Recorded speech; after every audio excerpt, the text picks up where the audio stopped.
Конечно, мысли у всех есть и осторожность, потому что мы слышим, что происходит в мире, и в первую очередь мы, конечно,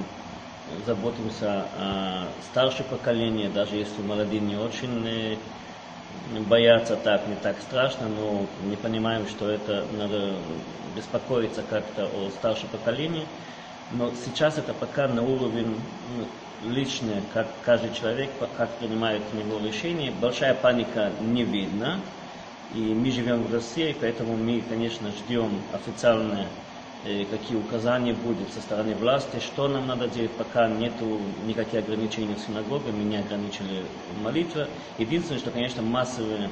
мероприятия, как типа семинары, которые должны были приехать из разных городов, отменили, но из-за того, что люди просто решили отменить, не знают, что как будет, поэтому отменили, но пока режим синагоги работает нормально, с осторожностью, и мы, конечно, ждем, когда будет официальное указание, что надо делать. Я хочу сказать,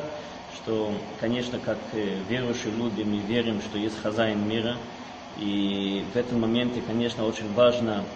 не быть в панике, а именно укрепить веру во Всевышнего, но при этом даже вера и даже Всевышний хочет, чтобы мы слышали все, что скажет нам те, которые отвечают за порядок, поэтому дай Бог, что это все как-то пройдет и снова вернется в мир и спокойствие и здоровье всем.